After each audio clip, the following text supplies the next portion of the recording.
Hello बच्चों, let's see this question and the question is read the following statements and find out the incorrect statement. Please notice this thing that you have to find out the incorrect statement. Okay, क्योंकि ऐसे questions में हम ज़्यादातर गलती कर देते हैं, हम incorrect की जगह correct को mark कर देते हैं. Okay, तो ये आप ध्यान में रखिए.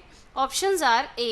In an animal cell, cytokinesis is achieved by the appearance of a furrow in the plasma membrane. B option, furrow formation starts in the center of cell and grows outward to meet the existing lateral walls.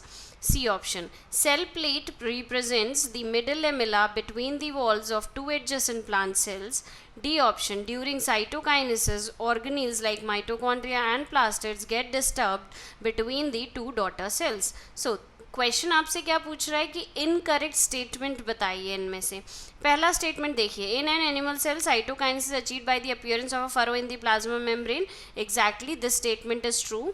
Furrow formation starts in the centre of cell and grows outward to meet the existing. तो ये statement आपका गलत है, क्योंकि centre of the cell से आपका furrow बिल्कुल नहीं फॉर्म होता है. फरो हमेशा आउटसाइड से अंदर की तरफ फॉर्म होता है, इस तरह से. और ये आपको बोल रहा है कि इस तरह से फॉर्म होता है, तो ये बिल्कुल गलत बोल रहा है. तो ये स्टेटमेंट अपना इनकरेक्ट है. Cell plate represent the middle lamella between the walls of the two adjacent plant cells. This statement is a correct statement. During cytokinesis, organelles like mitochondria plastids get disturbed between the two daughter cells. बिल्कुल सही. तो cytokinesis के time पे जो organelles हैं वो easily जो है वो separate out हो जाते हैं और दो नए सेल के अंदर सारे organelles ये separate out हो जाते हैं.